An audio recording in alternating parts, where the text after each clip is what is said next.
Club Candy. Unnamed. Club Candy by Dwight Miller Jr. Chapter 1. Techwood.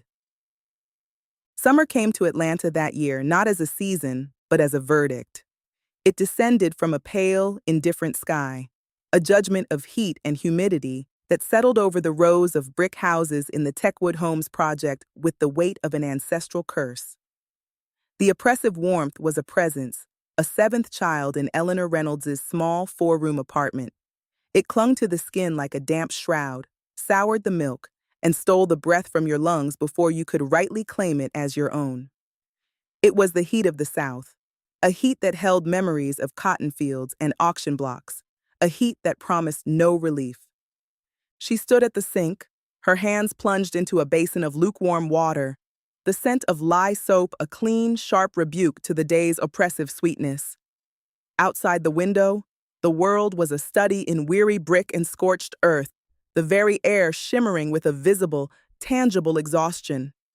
Her children, her six, were scattered across the concrete stoop and the parched patch of grass that passed for a yard. They were wilting flowers, their bright, youthful energy slowly draining into the thirsty ground.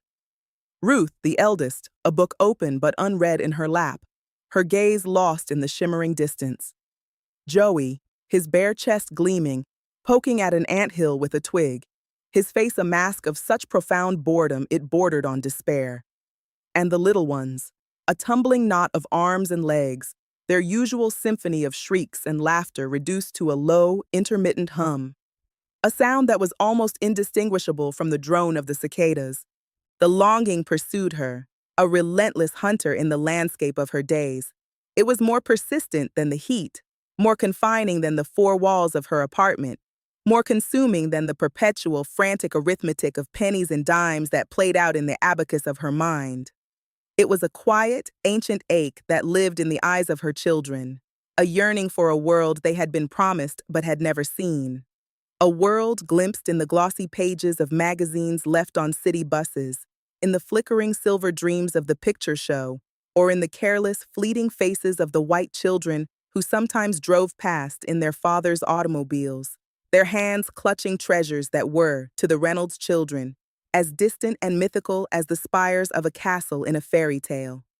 Today, the object of that longing, the vessel of all that wanting, was a simple thing, a popsicle, a sliver of frozen colored sugar on a thin wooden stick.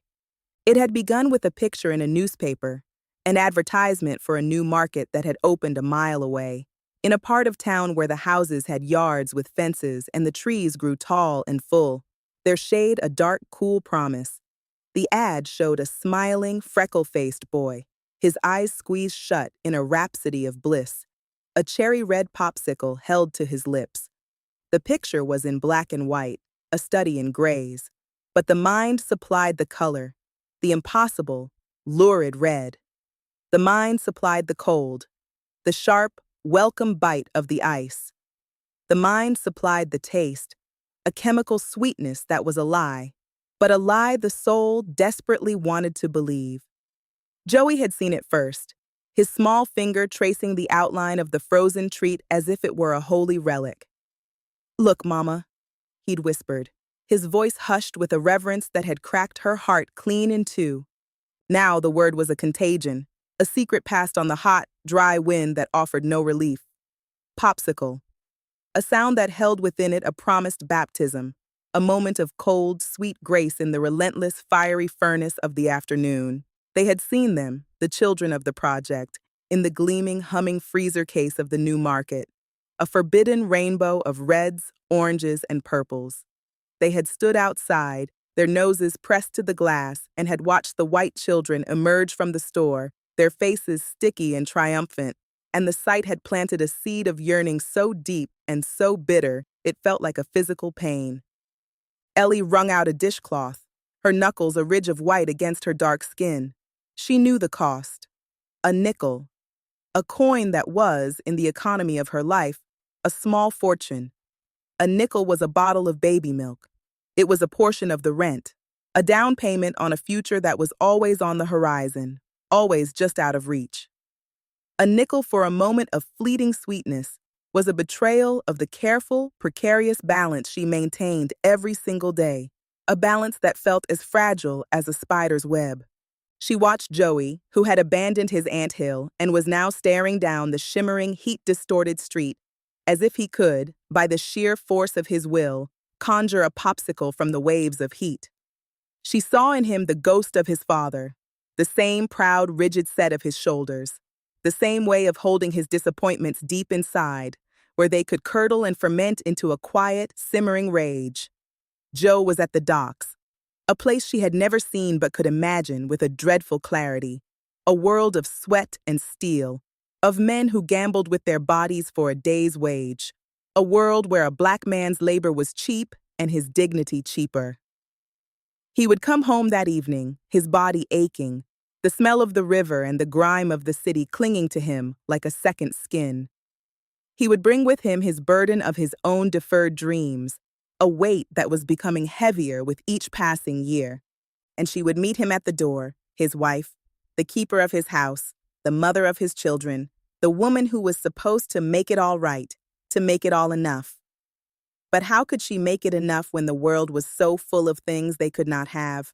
How could she fill their home with joy when the very air they breathed was thick with the dust of their wanting? Longing was a thief, and it was stealing the light from her children's eyes. It was a taste she could not abide, a bitterness on her tongue that no amount of water could wash away. And as she stood at her sink, the heat pressing in, the drone of the cicadas a relentless, mocking chorus, Eleanor Reynolds made a silent, solemn promise to the God she still believed in. She would find a way.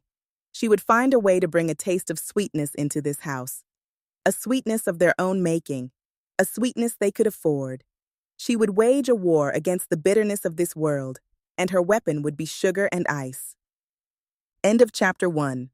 Next episode, Chapter 2, The Docks.